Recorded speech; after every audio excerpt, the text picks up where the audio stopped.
ડભોઈમાં નર્મદાની મુખ્ય કેનાલમાં પડ્યા મસમોટા ગાબડા, તંત્રની ઘોર નિષ્કાળજીથી ખેડૂતો અને જનતામાં રોષ. ડભોઈ તાલુકામાંથી પસાર થતી નર્મદાની મુખ્ય કેનાલમાં તંત્રની બેદરકારીના કારણે મોટા પાયે ધોવાણ થવાની ઘટના સમાવી છે.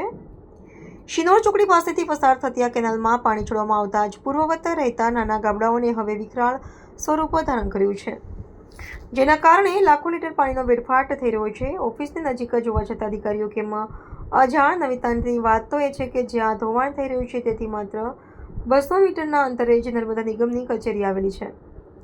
કચેરીની આટલી નજીક કેનાલ તૂટી રહી હોવા છતાં અધિકારીઓ કે કર્મચારીઓની નજર આ ગંભીર સમસ્યા પર કેમ નથી પડી રહી તે એક મોટો પ્રશ્ન છે. શું નર્મદા નિગમના અધિકારીઓ કે દેખરેખ રાખતા પગી પોતાની ફરજ નિભાવવામાં નિષ્ફળ રહ્યા છે? મોટા નુકસાનની ભીતિ. સ્થાનિકોના જણાવ્યા અનુસાર કેનાલનો જે ભાગ અગાઉ થોડો ક્ષતિગ્રસ્ત હતો તેમાં પાણીનું દબાણ વધતા હવે મોટા ગાબડા પડી રહ્યા છે.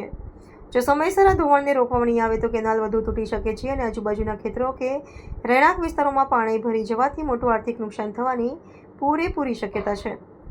નિગમના અધિકારીઓ વહેલી તકે કુંભકર્ણની નિંદ્રામાંથી જાગે અને કેનાલનું સત્વરે અને ગુણવત્તાયુક્ત રિપેરિંગ કામ કરવામાં આવે જેથી વધુ નુકસાન થતું અટકાવી શકાય.